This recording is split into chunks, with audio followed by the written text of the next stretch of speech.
तो hello good morning की हाल चाल। Welcome back to my new blog.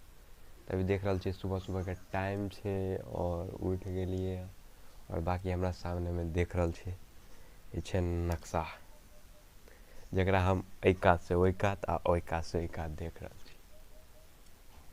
बाकी सच्चाई बता दी तो एमे हम अपन खेत के नवका नंबर आ पुराना नंबर देख कर और कॉपी में लिख रहा छी। तो बनल रहो आज का ब्लॉग में। बाकी जे सब भी चैनल सब्सक्राइब नहीं करने चैनल के सब्सक्राइब कर देवे। अगर फेसबुक पर देख रहा छी तो पेज के फॉलो कर देवे। तो देखबे छी आज का की भ रहल छे और आई कत कत जाय छी से सब देखबे छी आज का ब्लॉग में। काम भ गेल छे और की बताओ आई भर दिन खाते खेसरा नंबर खोजत खोजत आई पूरा टाइम बैठले बैठले बीत गया। पूरा बहुत टाइम लगे खोजे में। देख रहा छे शाम भ गेले। आप देख रहा छे केस कते नंबर नंबर भ गेल छे। तो जा रहल छी आज शुक्र छे तो जा रहल छी खजौली और केस कटाब। तो चलू आई आज का ब्लॉग उम्हरे चले छी और देखबे छी। बाकी पूरा अंधेरा भ गेले।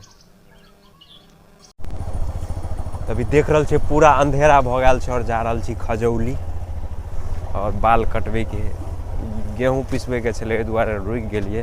देख रहल छे पूरा अंधेरा भ गेल छे। बाकी चले छी खजौली ओते मिले छी एके बेर में।